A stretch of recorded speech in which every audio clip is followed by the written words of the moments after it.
Buenas, en este episodio vamos a hablar sobre el capítulo 3 de cómo Europa subdesarrolló África de Walter Rodney.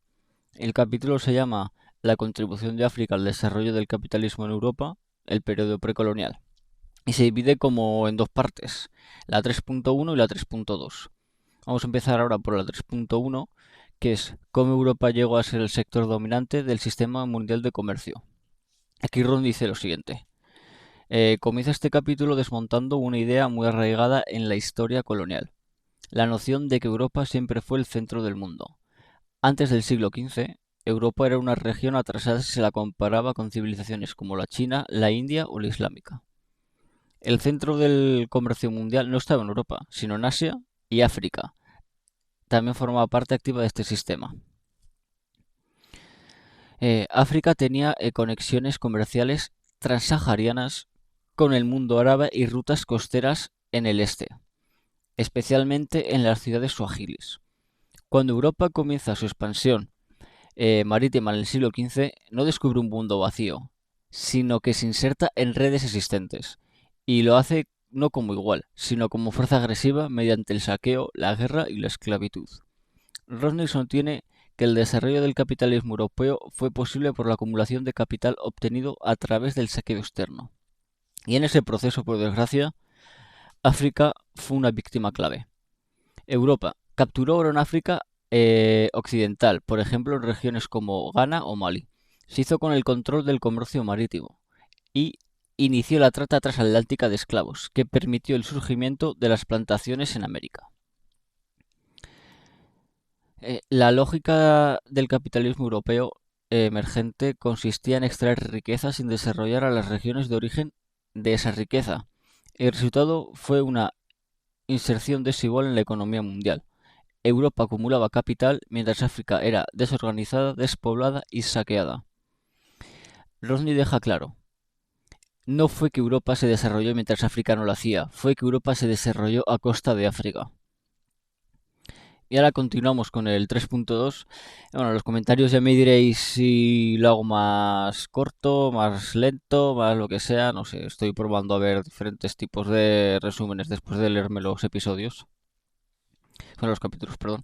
Bueno, ahora vamos con el 3.2 y la última parte de este episodio, que es la contribución de África a la economía y las creencias de la Europa capitalista temprana.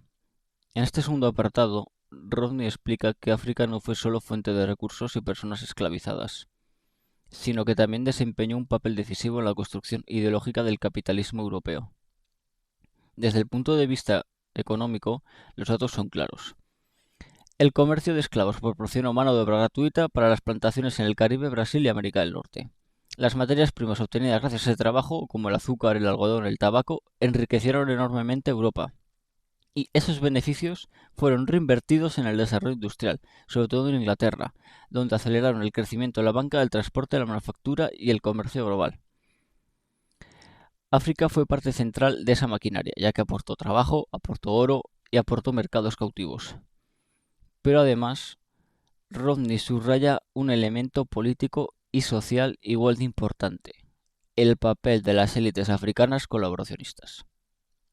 Algunas clases dominantes africanas, como reyes, comerciantes o jefes locales, colaboraron activamente con los europeos, vendiendo esclavos a cambio de armas, alcohol, ropas o estatus. Esta clase privilegiada sacó beneficio del despojo y fue fundamental para sostener el sistema esclavista.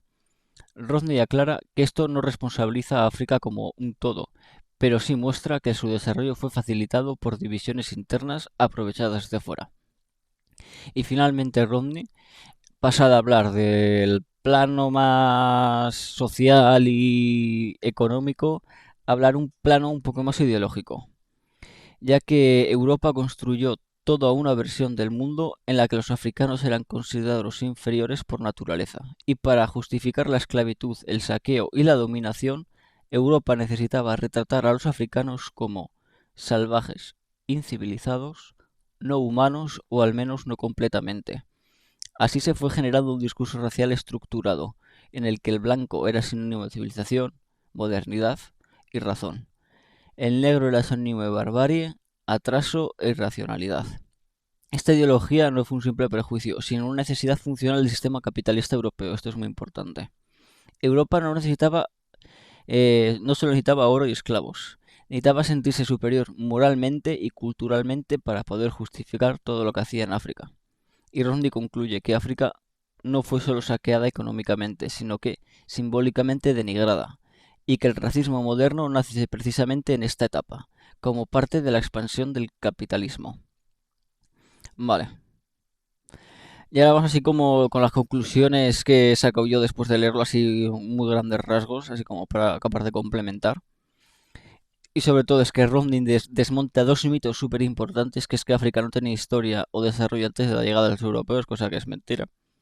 Y que Europa se desarrolló de forma autónoma sin explotar al resto del mundo, cosa que es absolutamente mentira también.